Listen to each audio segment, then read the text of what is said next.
Welcome We're everyone. on. Good day. Thank you for joining us for today's webinar. My name is Forrester Harris Ampilo. And I am Forrester K.M. Peñaflor, and we are the moderators for today's webinar. Also, we are the founders of the Youth Climate Navigators, including our friend Forrester Camila Flor Banyares. Say hi, Forrester Camila. Hello, everyone. YCN was formed in August 2018, and it is a youth-led organization aimed to be a catalyst for innovative climate mitigation and adaptation mechanisms directly inclined to empowering the youth community. The live stream will be recorded and it will be in our Facebook page. Great. Today's webinar is entitled Beyond New Normal: Youth Agricultural Initiatives on Sustainable Production and Consumption. With us are three valuable speakers who will be discussing farming technologies, millennial agri-entrepreneurship, and the abusive use of antimicrobial growth promotants to human health. To those attendees via Zoom, you may send all of your questions using the Zoom chat box and will be answered during the open forum and after each of the speakers have presented their discussions. Also, for those attending via Facebook Live, you may comment your questions in the comment section or in Facebook page Messenger. Thank you, Mr. Harry. Our first speaker is Engineer Muhammad S. Abubakar. He is a Math Science and Agriculture and Biosystems Engineer, specialized in farm work and machinery engineering. Engineer Abubakar, is yours. Thank you, Forrester KM. It is my pleasure to meet my audience at this time.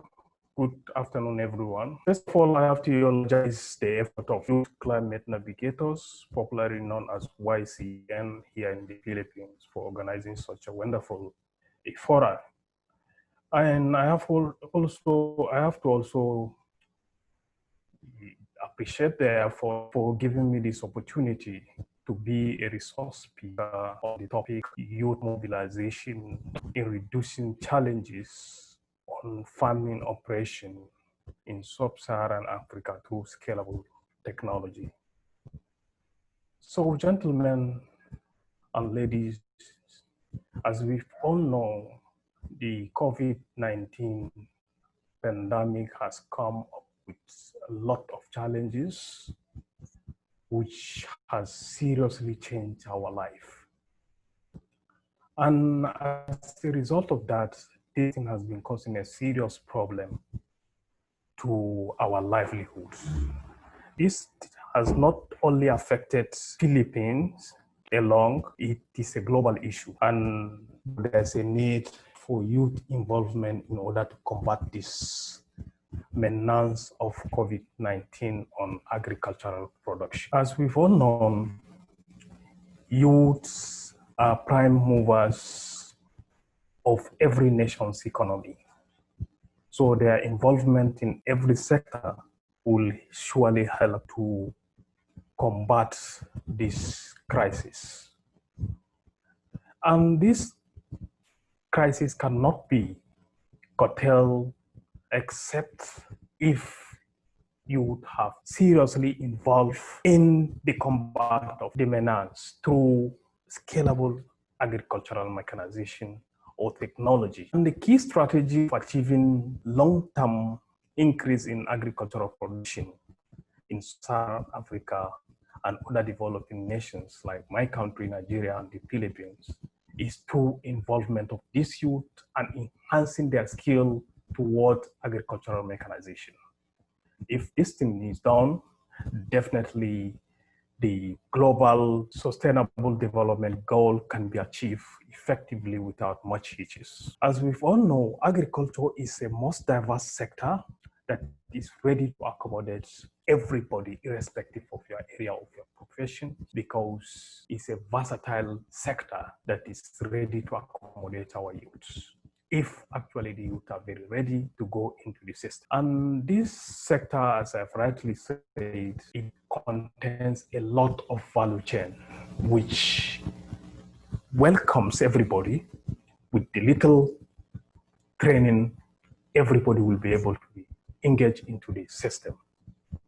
As we all know, agriculture in Africa and other related value chain will be continued to increase as a result of demand for food and fiber due to the increase in population growth. As we've all known, that there is a reliable projections that says that by the year 2050, the population of the whole world will be up to 10 billion. Definitely, as we all know, there's a need for increase in production in order to feed the teeming population of the whole world. And nobody could do this us or the youth, because leaving such sector to our age parents or all people definitely is not going to transform the sector. And obviously speaking, as I'm now talking to you, if youth are not involved, some other people will be starved and they will die of hunger. So therefore, youth must come in order to solve this problem. There is a need for youth to come into play because of their agility, and they can also respond to new innovations. Unlike our age people who don't change, they are always cling to their traditional system of farming, which can definitely won't change the system. But with the youth, definitely the prosperity will be there.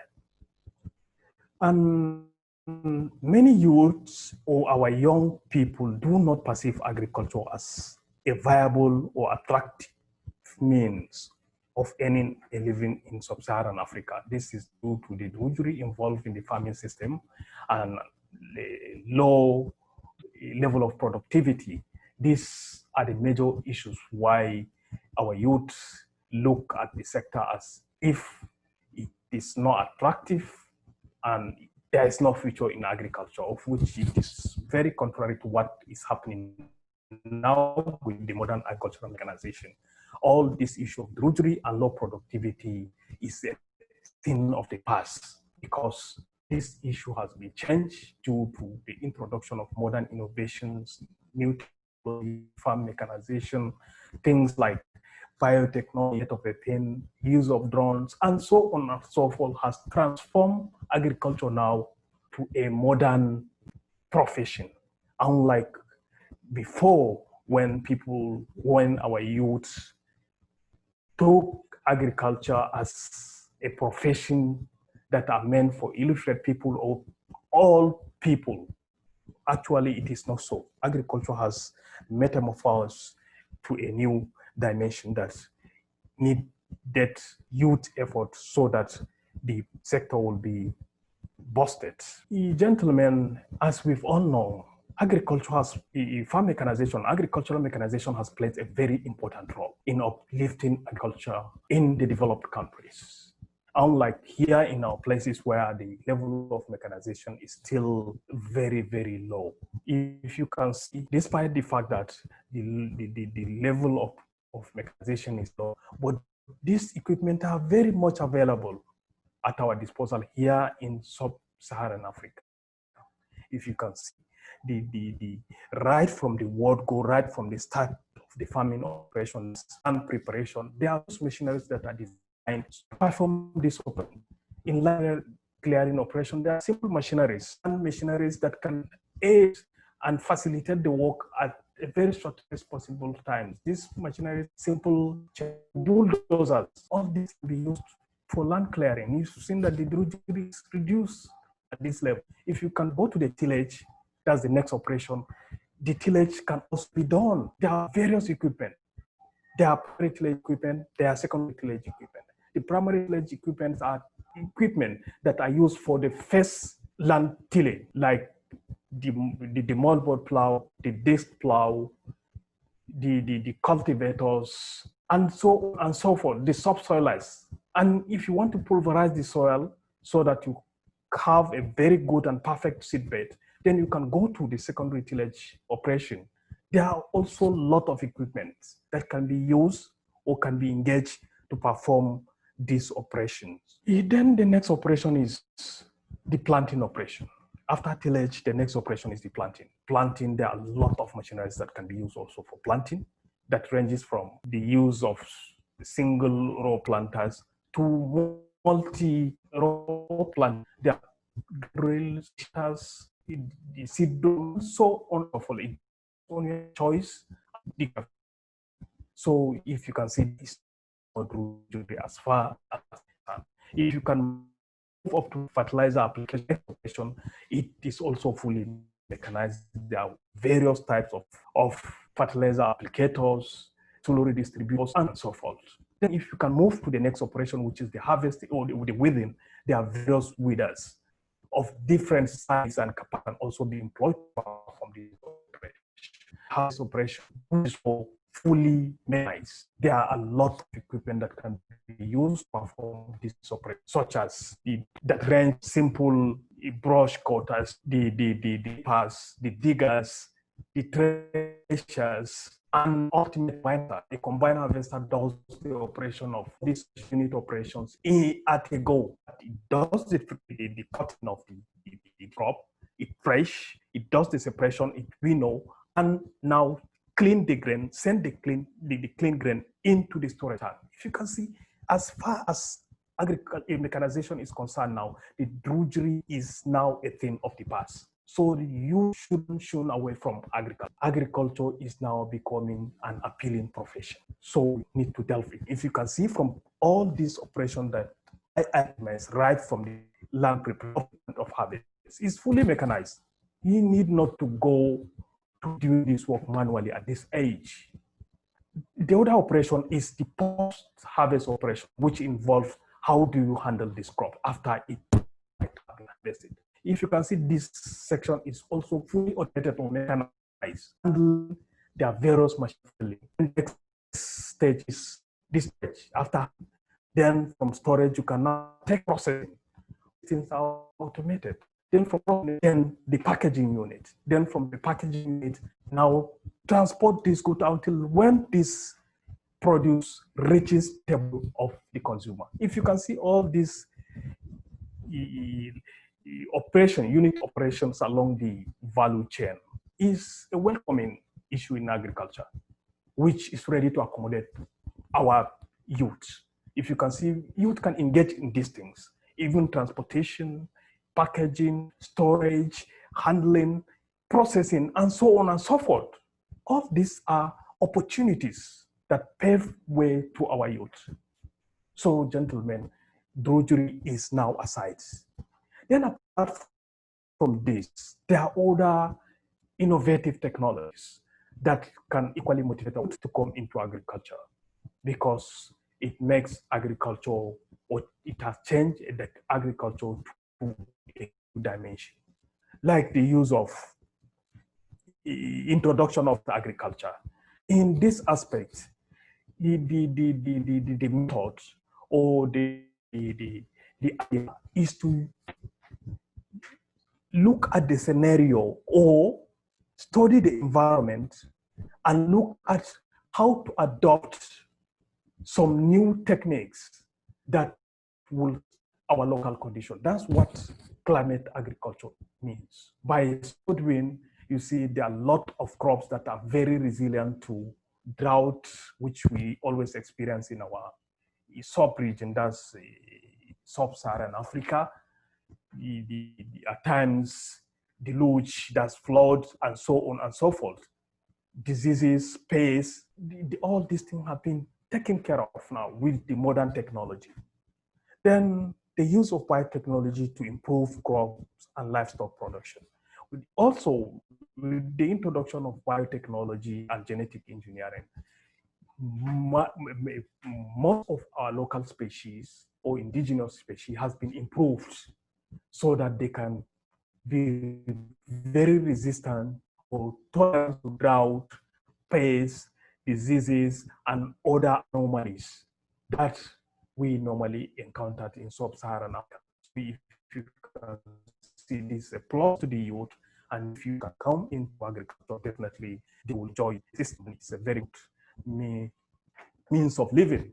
Then there's also another technology which is also becoming very popular. That's the human-assisted crop monitoring.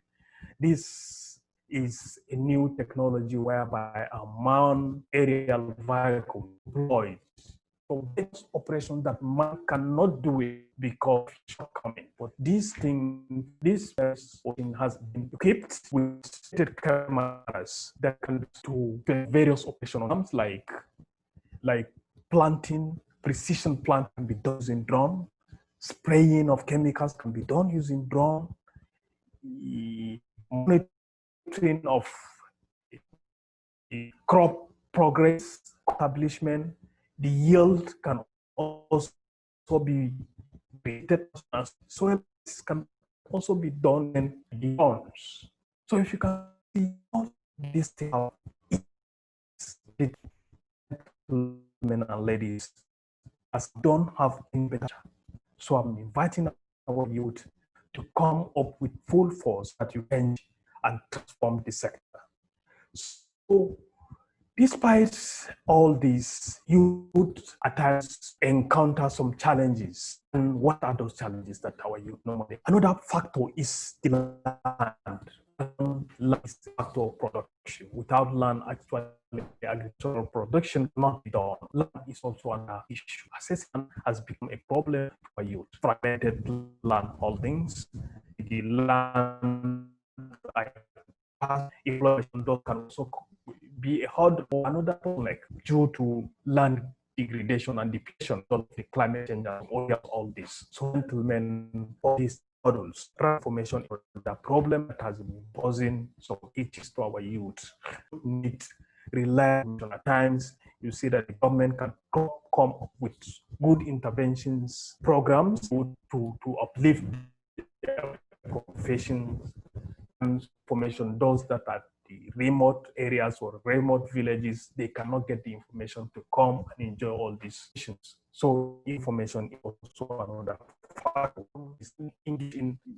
We have the structures and some others. Definitely, these some of the challenges that our youths are facing. They address these challenges so that these youth can fit in very well in this sector. For and enrollment, so that youth can assess that the government should come in, so the government and it can so that the issue of security be lessened and also should be as low as possible.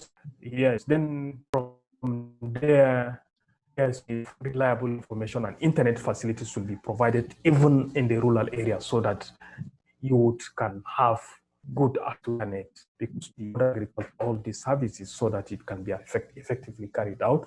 And also the training, their need of training so that they can acclimatize to new agricultural system. So that's what I have for you, my listeners, because I was told that I've exhausted my time. Then thank you for listening. Thank you for that insightful presentation, Mr. Abubakar. Thank you very much for having me. Our next speaker is Ms. Anjanette Tadena. She is the founder of MicroPH, which won from the 2020 YCD Agribusiness Pitching Competition. She is a Bachelor of Science in Agriculture, major in plant pathology, specializing in mycology. Again, I welcome you, Ms. Tadena. Hello, everyone. Let me just share my screen real quick. Okay.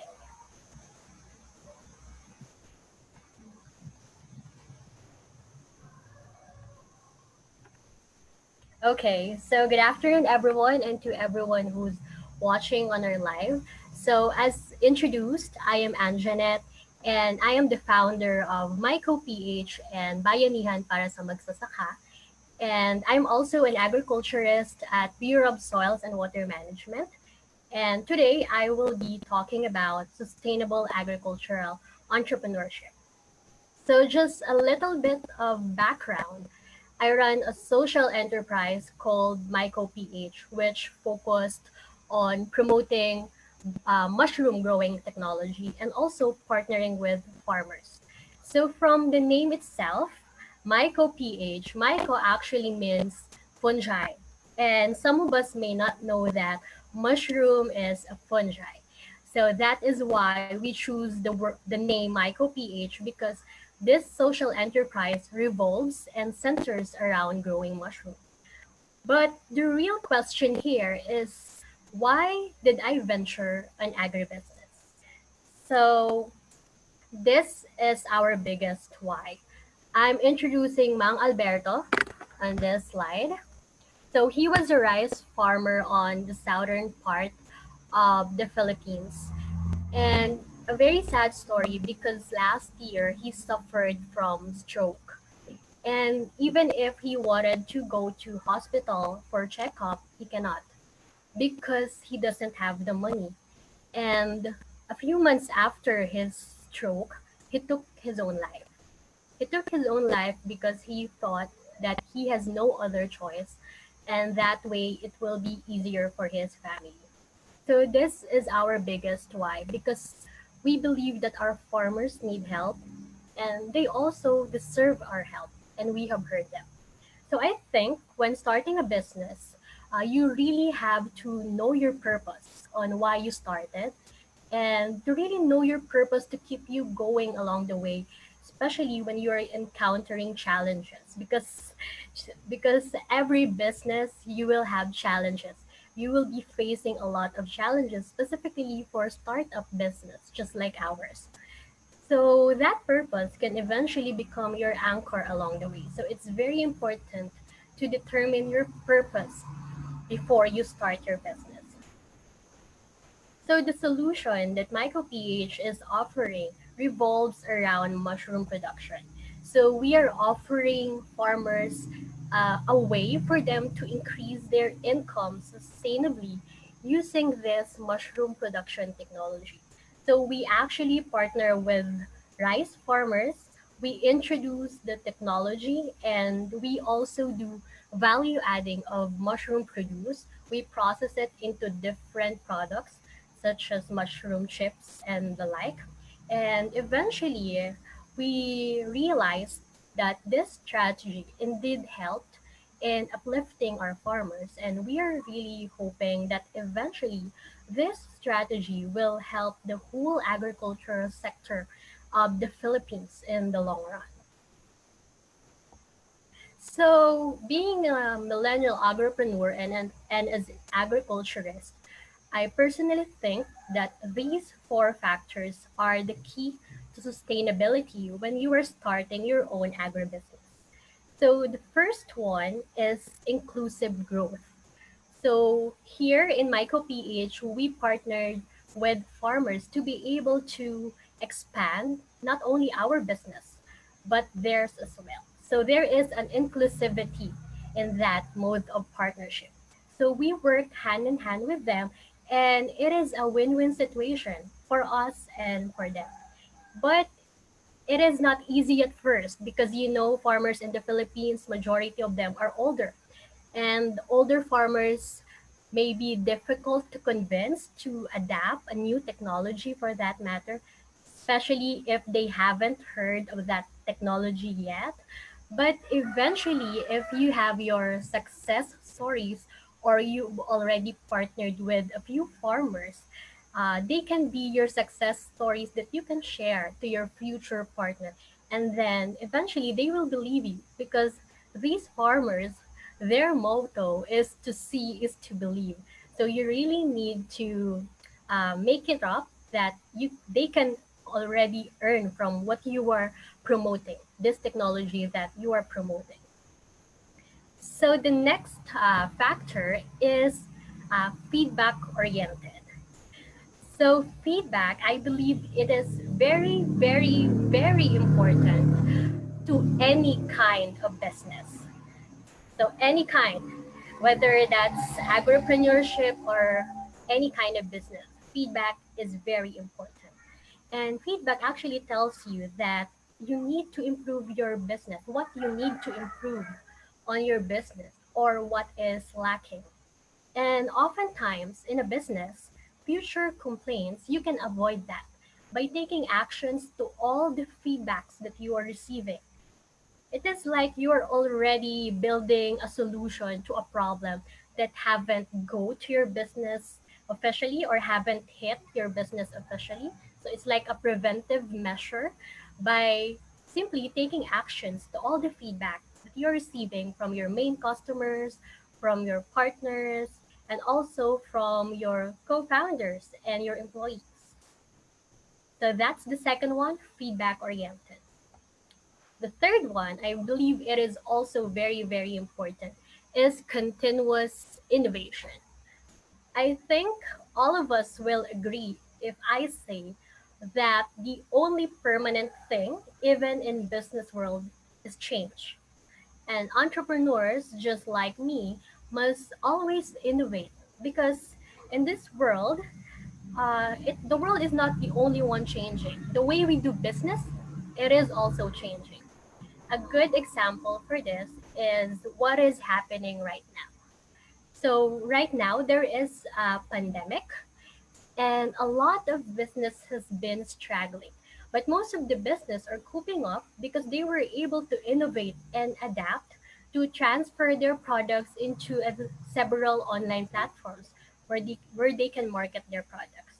So innovation is really important for you to really keep going amidst every challenges. So for us, specifically for MycoPH, we really need to train farmers for them to be able to understand fully the mushroom production technology. But because of this pandemic, physical contact must be limited. So that is a challenge for us. So we are trying to develop a training plan wherein we can still explain on how they can adapt the technology using that training document and they can still understand. Actually, this is in partnership with the Department of Agriculture, together with my mentor. She's a very awesome mentor, Dr. Gina Nilo. Together with her guidance, we were able to propose to expand our reach by helping farmers not only here in Pangasinan, but all around the Philippines.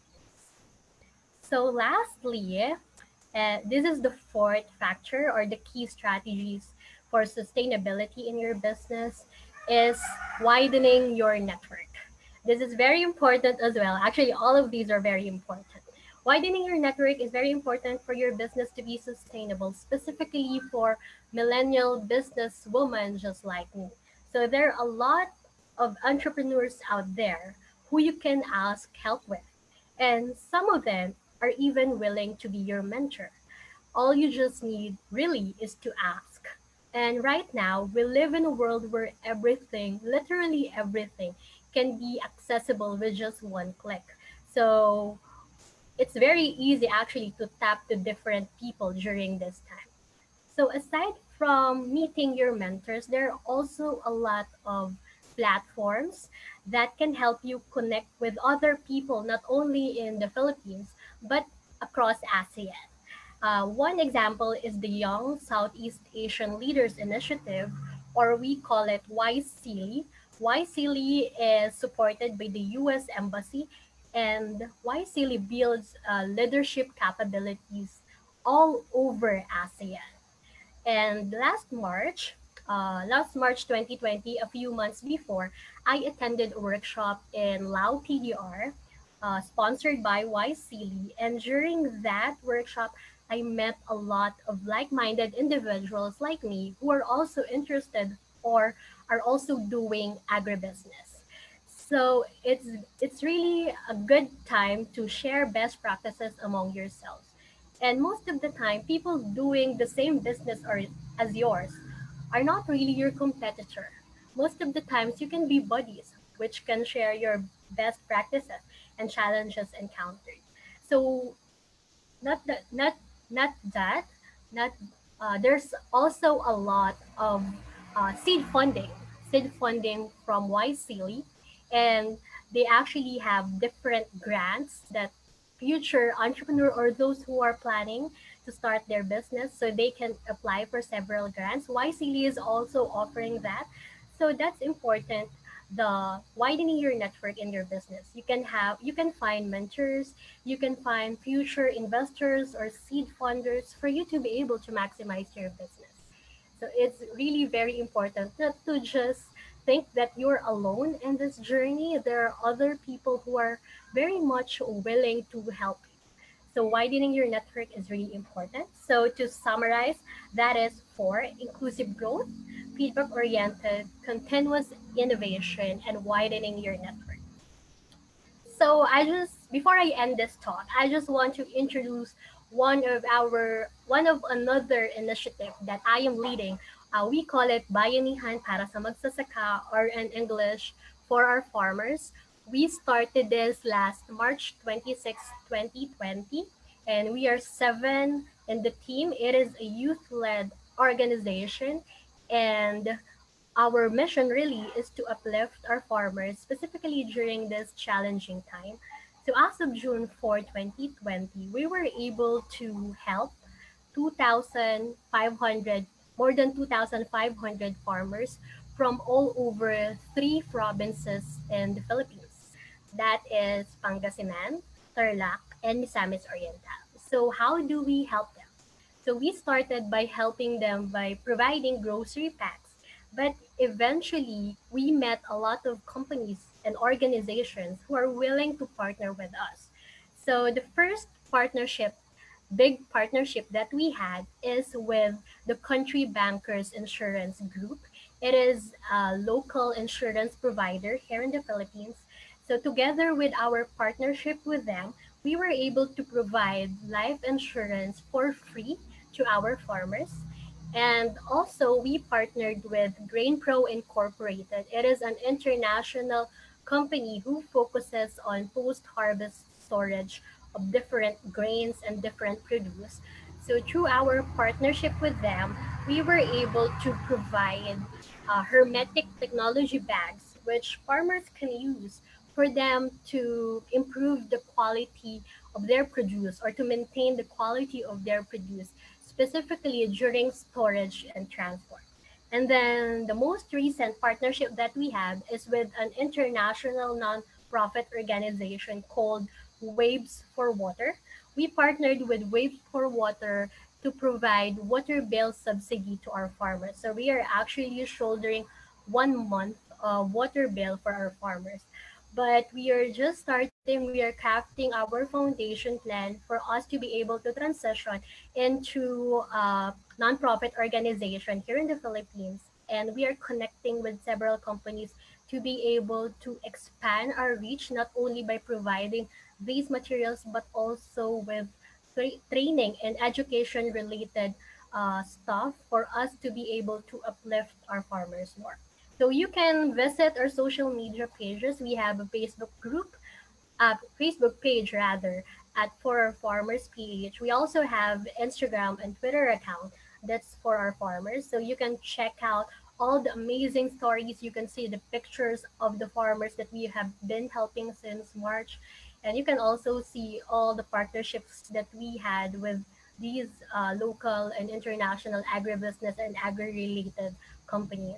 So please do check it out. And if you have some questions for me, thank you for listening. If you have some questions for me, please just type it down and we will answer it after the third speaker. Thank you.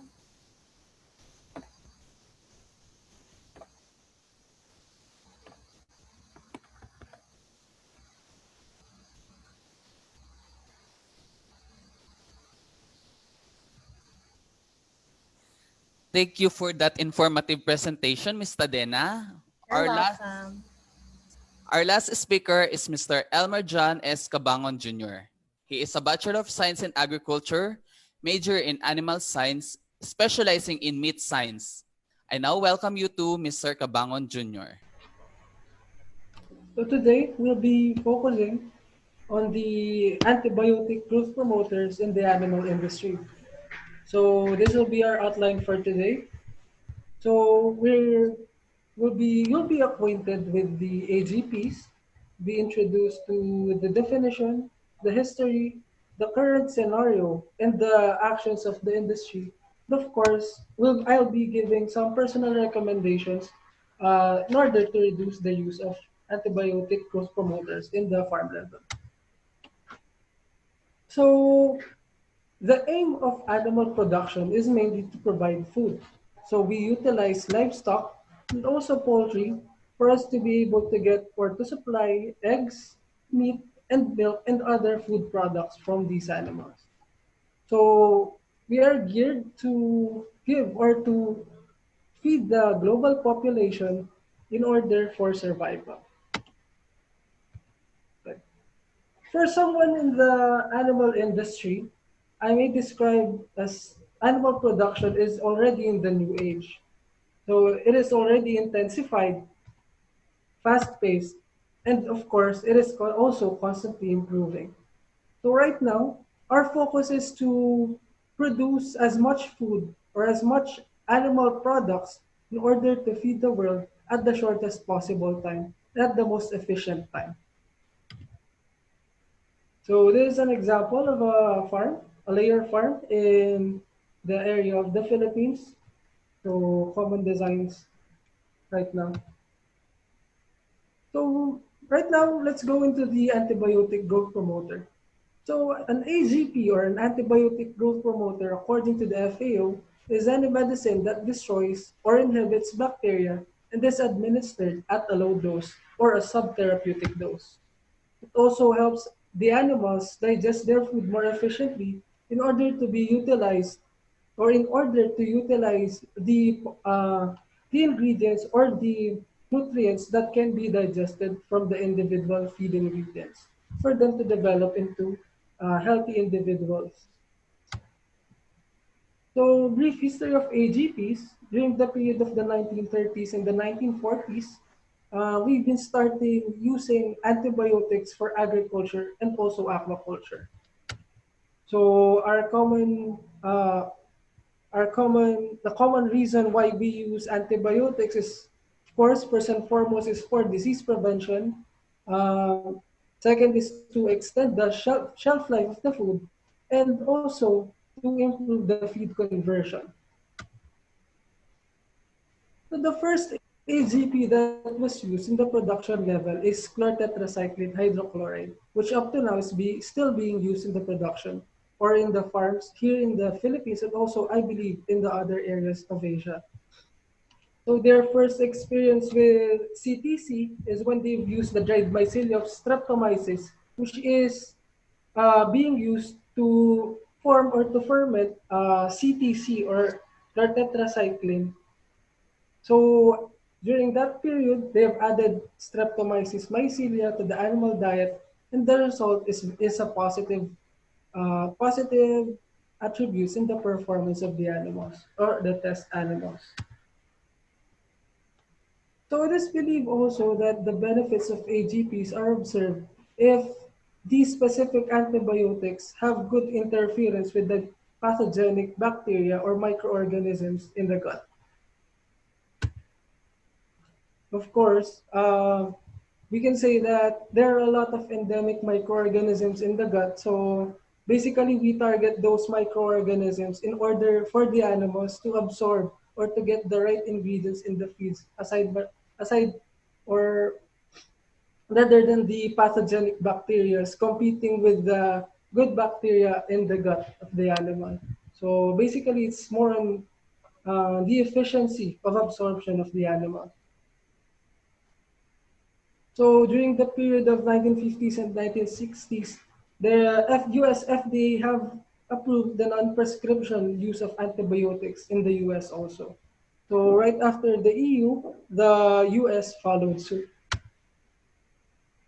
So yeah, during that period, the EU, each of the members of the EU, each of the countries in the EU have also drafted and approved their regulations in the use of AGPs.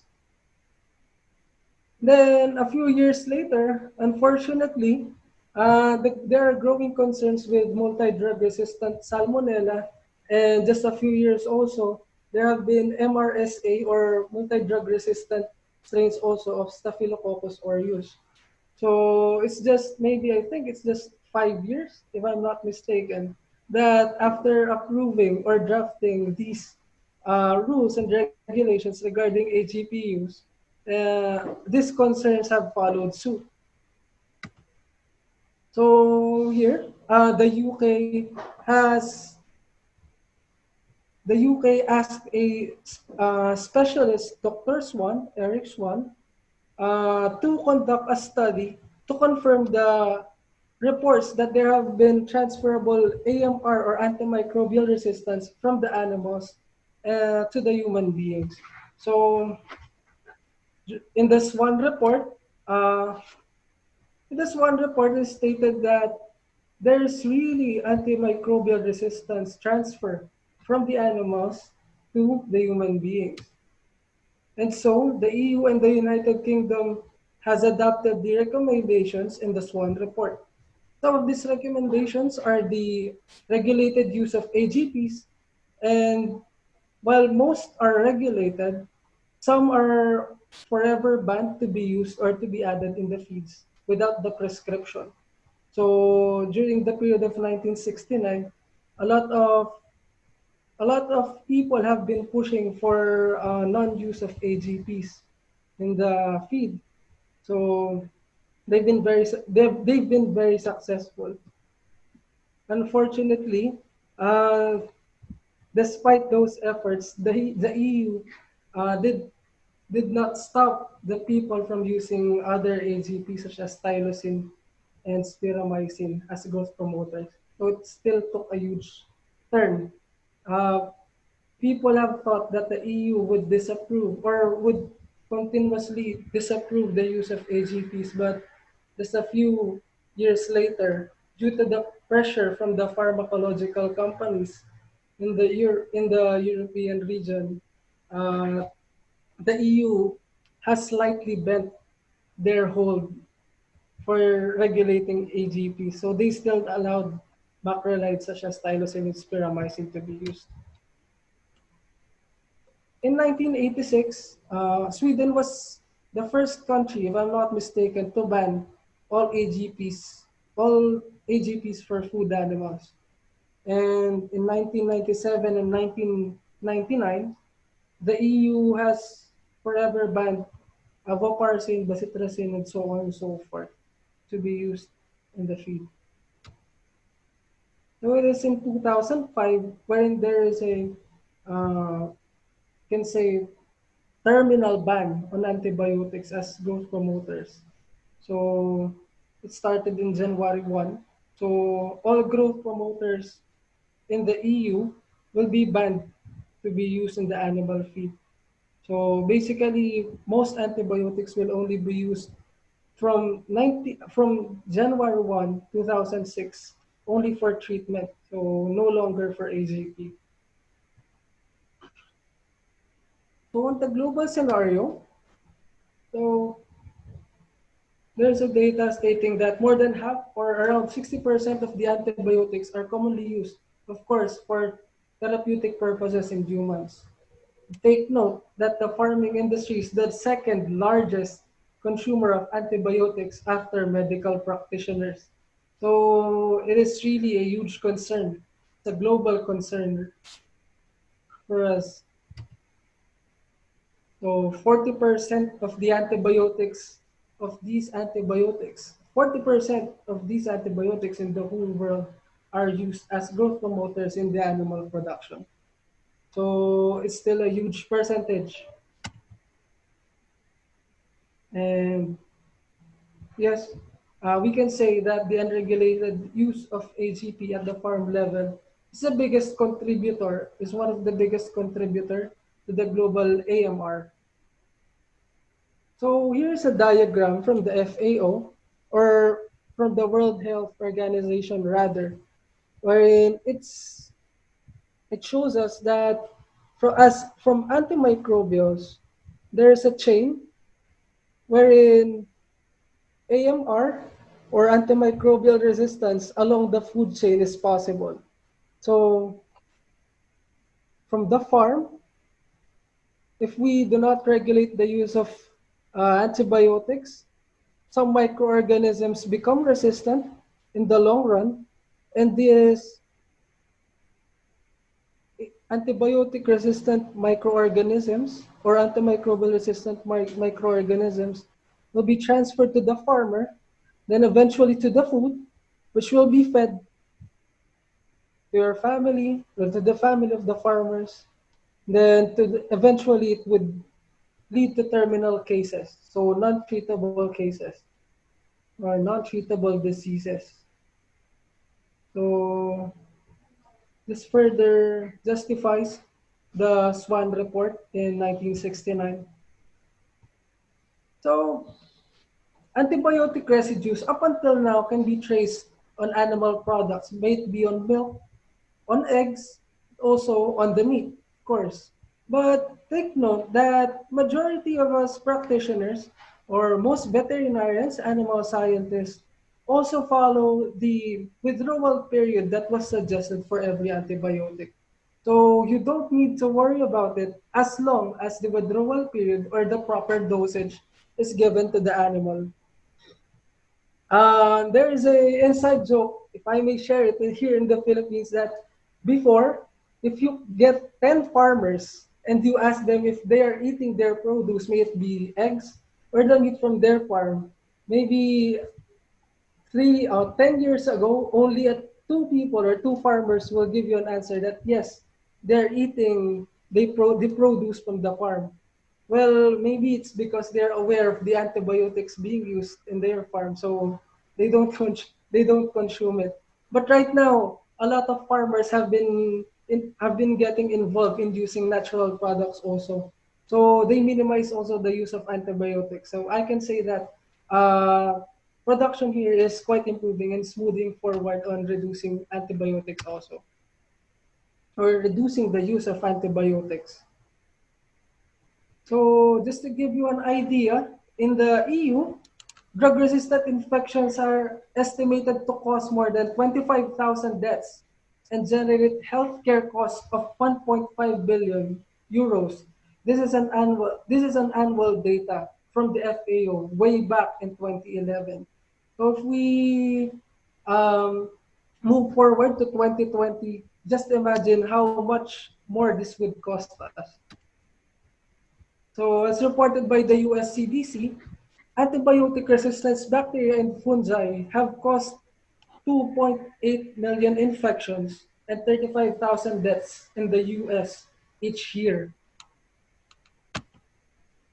And in 2019, in the ASEAN region, a paper regarding resistance of Enterobacteriaceae in Southeast Asia was published. So in the study, they have classified all nations with greater than or equal of 100 representative isolates based on the resistance of proportion. And as the result, uh, estimated resistance above Klebsiella was high, greater than 5% in four nations. Number one, Indonesia. Number two, Philippines. Number three, Thailand. And number four, Vietnam. And as classified as moderate or moderate resistance for Klebsiella are two nations, Malaysia and Singapore. And lastly, less than 1% in two nations, Cambodia and Vietnam and Brunei. Sorry. And for E. coli, resistance was generally lower, but was high in two of the seven nations, so Indonesia and Myanmar. So this is a local analysis, economic impact of AMR in Southeast Asian countries. So a study was conducted in Thailand, and this was 10 years ago, wherein it revealed that at least 90,000 patients per year were hospitalized with infections caused by AMR. So according to the data from the World Health Organization, the countries in the developing countries are the most susceptible to AMR, since not much of the developing countries have specific regulations with antibiotic use or AZP use. So in this study, they have, for the 90,000 patients that were hospitalized in 2009, 2010, or in the previous year, 90,000 per year. 30,000 of these 90,000 have died. So if we check on the economics,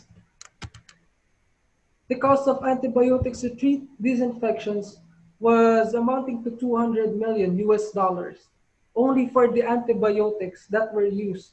So due to the AMR, antimicrobial resistance, the bacteria that have possibly caused the secondary infections were not treatable with the common antibiotics that are used before to treat these specific bacteria. So they have to look for maybe what we call the high-end ones, or the drug of what we call drug of last resort in the industry.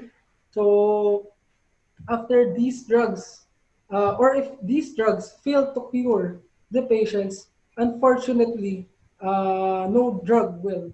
So that's basically the concept of reducing AGP for humans. So we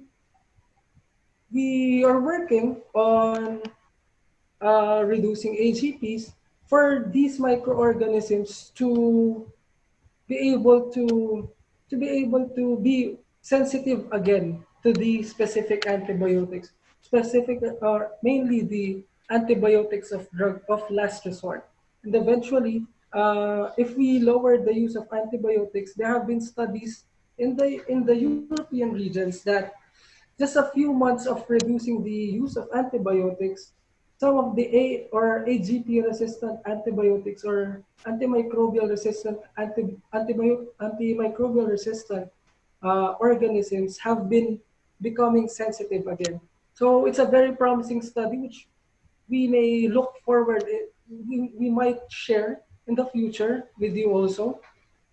So hopefully we'll be able to share this.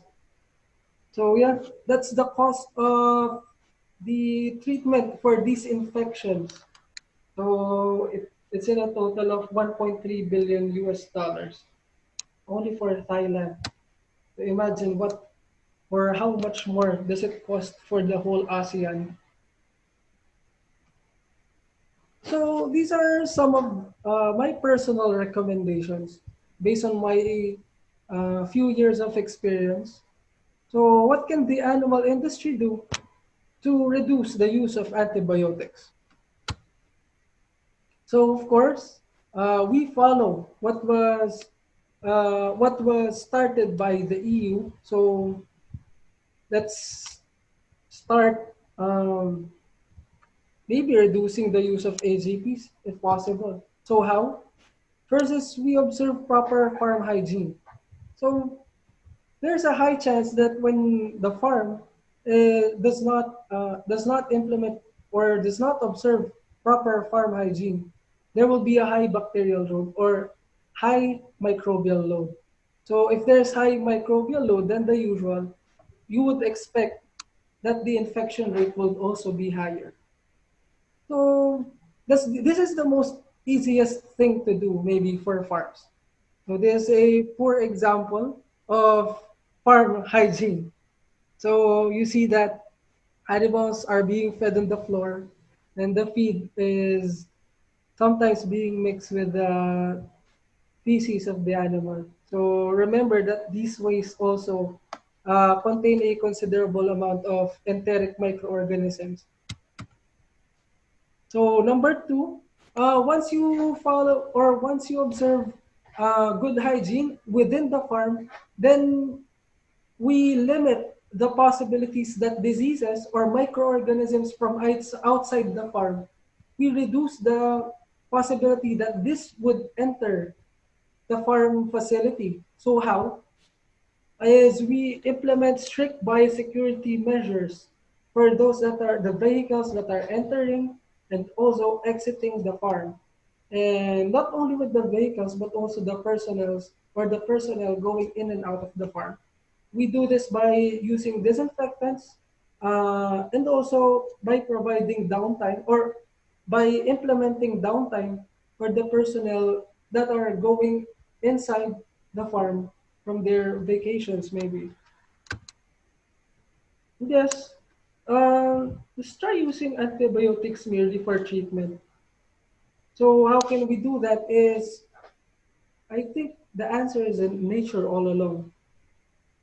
So here in the Philippines, a lot of consultants also, veterinary consultants, and some of the younger breed of nutritionists, well, not discounting the senior ones, have been shifting to the use of natural growth promoters, may it be phytochemicals, um, essential oils, and probiotics is now a thing in the animal industry. They've been adding this in the feeds. They've been adding phytochemicals in the feeds. They've been adding essential oils, acidifiers, etc., phytochemicals. So a lot of products basically right now are being developed first and foremost to reduce the use of antibiotics. These are being studied to um, act also as antimicrobials, natural antimicrobials. So I think this is a big hit, and not just a big hit, but this is a breakthrough in the animal industry. So a lot have been shifting their programs to natural products. And I'm hoping that a lot more people would be open in maybe exploring these type of products also. So yeah, I think the answer is in nature all along. So if we go back how the ancestors have been farming, so we get a few bits and pieces that we can possibly apply. Of course, they won't be doing those practices if those wouldn't be beneficial, but those wouldn't be beneficial for them during their time. So yeah, that's basically it. So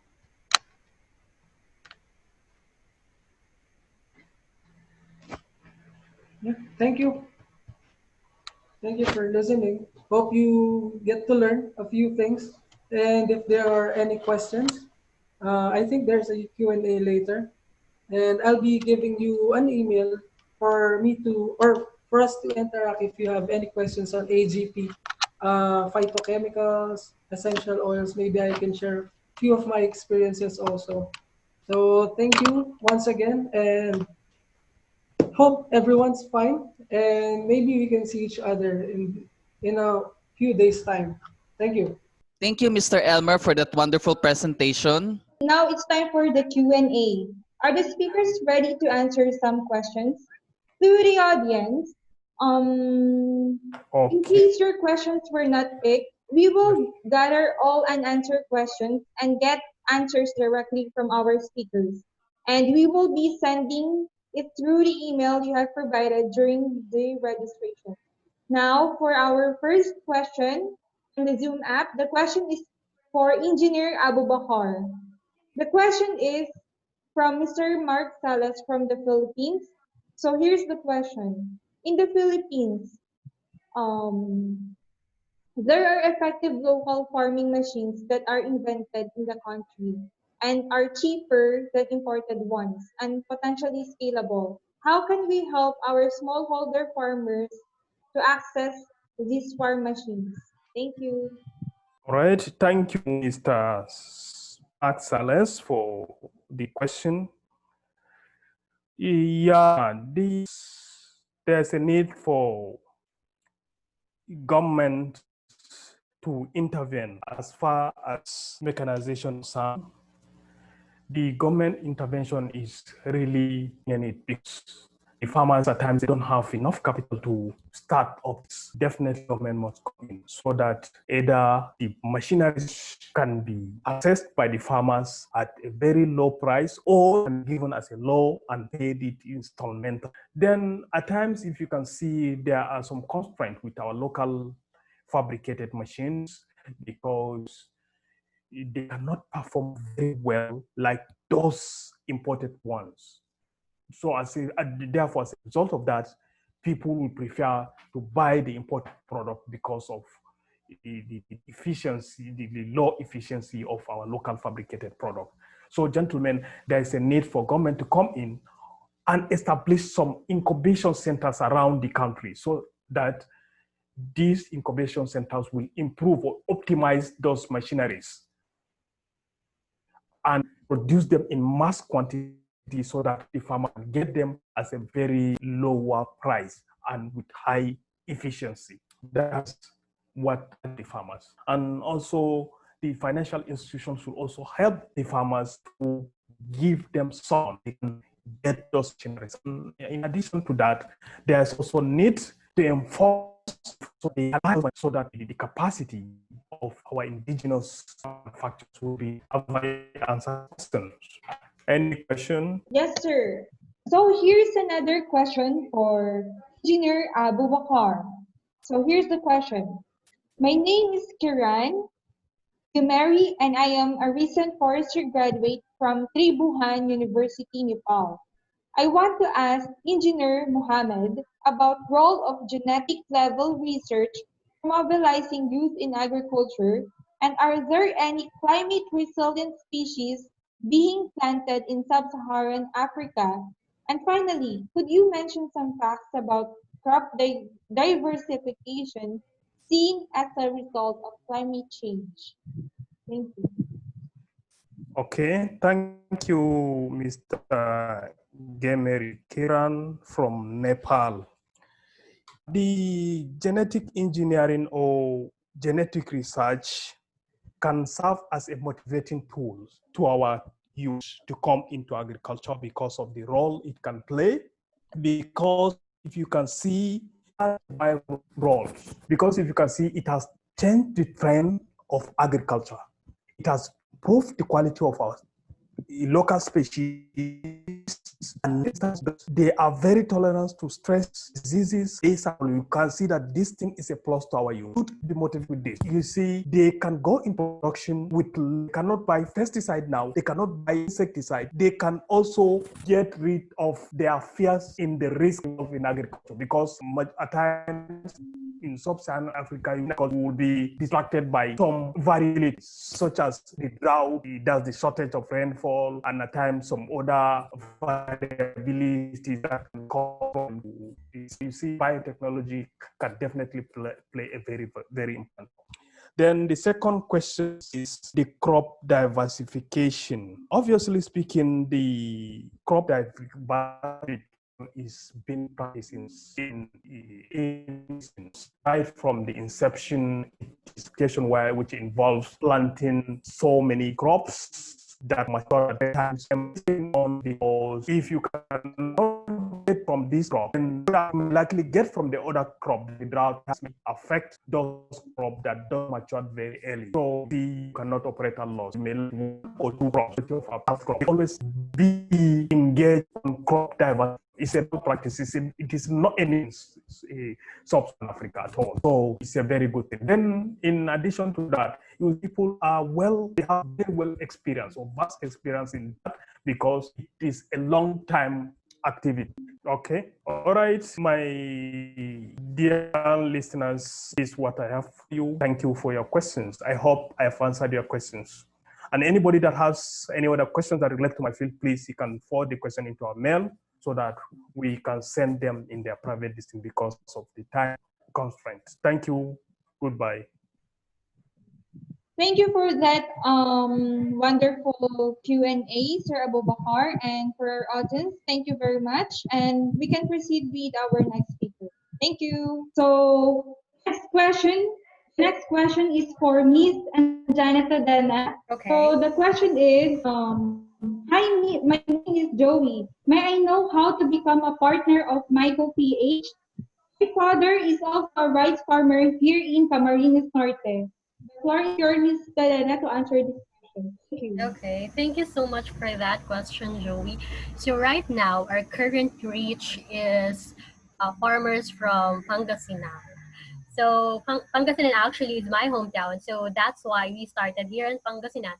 But we, as I've mentioned in my presentation, we partnered with Department of Agriculture together with my mentor, Dr. Gina Nilo, to be able to expand this initiative into a wider reach, we submitted a proposal to the Department of Agriculture, which includes helping rice farmers all over the Philippines. So we are just waiting for their response. So hopefully, if that proposal will be approved, we can help your father, who is a farmer as well in Camarines Norte. That's it. Okay, Miss Tadena, we have another question for you. Okay. So the question is, just reading the question. Question is, how smallholder farmers adapt into this mushroom production so that they can have additional income in times when there is drought or any climate impacts that affects their farm productivity. Can you recommend any materials or info training materials like that that they can use to get additional livelihood if they cannot produce rice, for example? Thank Mhm. Actually, for the mushroom that we are recommending, it is oyster you. mushroom. Did you get my Miss Helena? Yes, I think I got it. Okay. So the mushroom that we are recommending is oyster mushroom, and it is actually the easiest mushroom to grow. And here in the Philippines, we already have a standard, a Philippine national standard, approved by the Bureau of Agriculture and Fisheries Standards. And it is a guide on how you can grow your mushroom, basics on how you can grow your mushroom, what are the requirements, and so on. So you can just search that. That's called PNS, Good Manufacturing Practices for Mushroom. So it's very accessible in the internet. And right now, we are focusing rice farmers to be our partners because all you need to grow an oyster mushroom, majority of them are already in the rice field. And also rice farmers, as you may know, very few of them are doing intercropping, and thus very few of them have an alternative source of income. And good news is you can do mushroom production alongside with the rice farming, so simultaneously. So that way they have additional income and support to the income that they're getting from their rice field. Oh, thank you, Miss Tadena. Mm-hmm. Actually, someone really liked your presentation. So here's another question for you. Mm-hmm. Can we use waste from farming like rice straws or other waste products from other litters from farms Mm-hmm.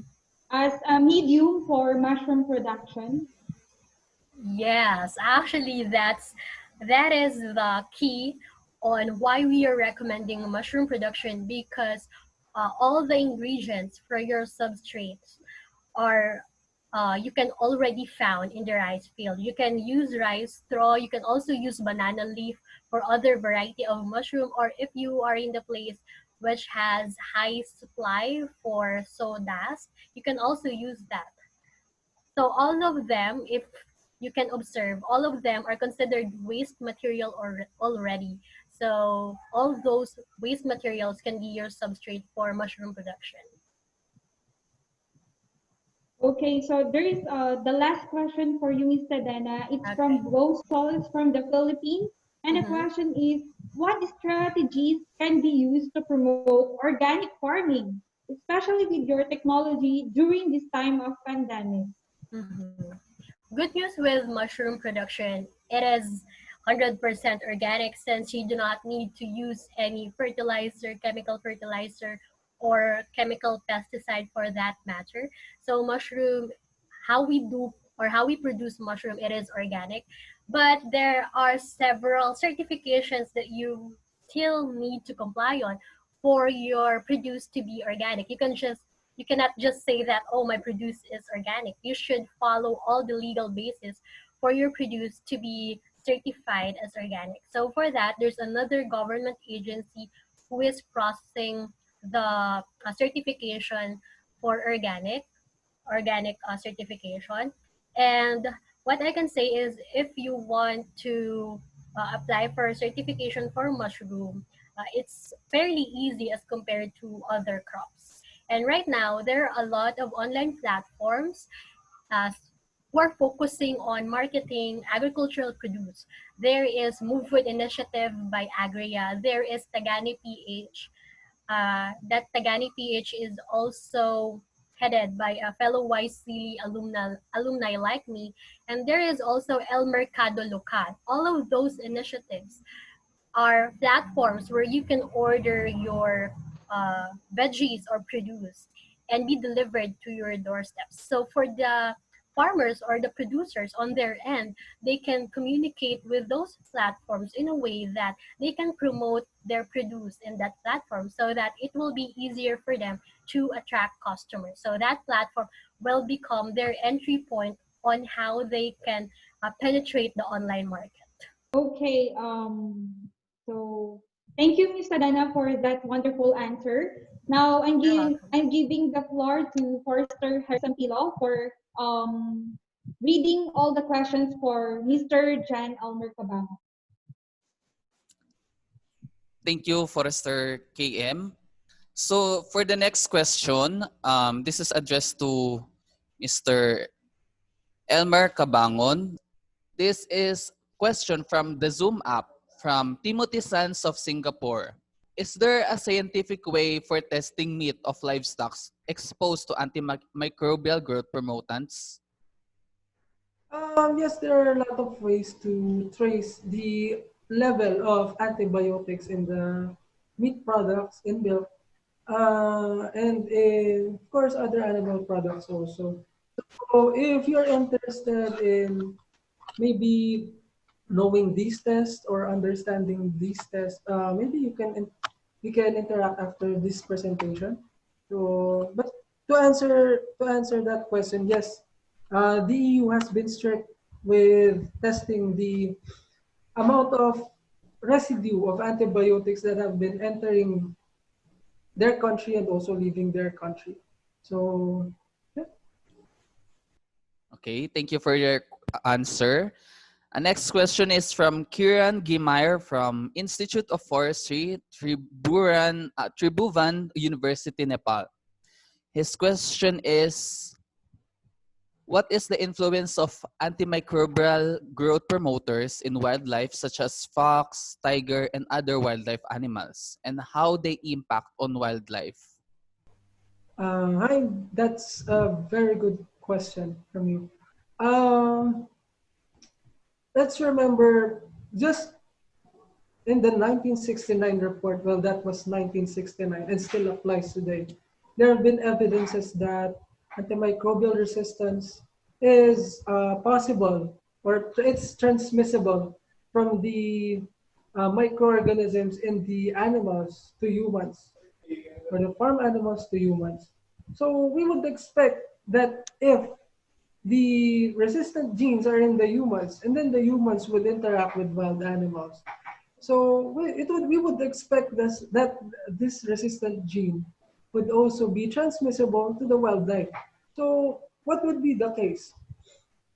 If the microbiota in the body of the wildlife would be able to acquire this resistant gene, then we would expect that the natural defenses of the animals in the wild would not be able to, or would possibly not be able to sustain or to combat these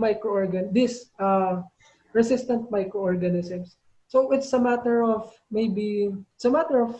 how fast would these or would the body of the wild animals be able to adapt also for them to be able to combat the microorganisms with these resistant genes? Thank you for that answer. Request Miss Anjanette to more elaborate something about his answer earlier. Miss Ange, can you please elaborate more on that? Please Yes. update us if anything is additional information. Thank you. Yes, thank you, KM. So this is just an update of what I mentioned earlier regarding our proposal to the Department of Agriculture. And good news, it was actually approved. And our proposal to expand our mushroom growing technology to be able to promote to farmers was already approved and launched under the National Soil Health Program. And the lead agency for this is the Bureau of Soils and Water Management, headed by the Laboratory Services Division by Dr. Gina Nilo. And it is actually a key or focus project of Secretary William Dar. And during this, we were able to expand the reach of our initiative to be able to help farmers outside Pangasinan and including Pangasinan as well. And a really good point that I also want to point out is that mushroom substrate or mushroom spent is also considered organic since we are not including any other chemicals for that. And during in our proposal, it is for the mushroom production, processing, and marketing strategy as a way for our farmers to help them recover from the negative impacts of this pandemic, COVID-19, to their livelihoods. So good news is that it is already approved and it will be implemented by our agency, Bureau of Soils and Water Management. Yes, that's all. Okay, so as we mentioned earlier, for those who want to add additional questions for our resource speakers, you can send us directly to our email, which we provided the link for this registration so that we can address it to our research speaker and send you the answer. So I'm giving the floor back to Forester Harry Sampilo for any other word. So again, thank you for all your questions. We had a terrific discussion this afternoon. As said by Forester KM, if we did not get your questions, we will email you to give you the answers. Answers will be from the speakers. Now, allow us to thank our speakers and participants for today's webinar. Thank you to Engineer Abubakar, Ms. Tadena, and Mr. Cabangon Jr. for your valuable knowledge sharing for today's interactive event. Thank you for participating Thank you in today's for webinar. participating in today's webinar. Again, I am Forester Harry. And I am Forester KM. We hope to see you again next time.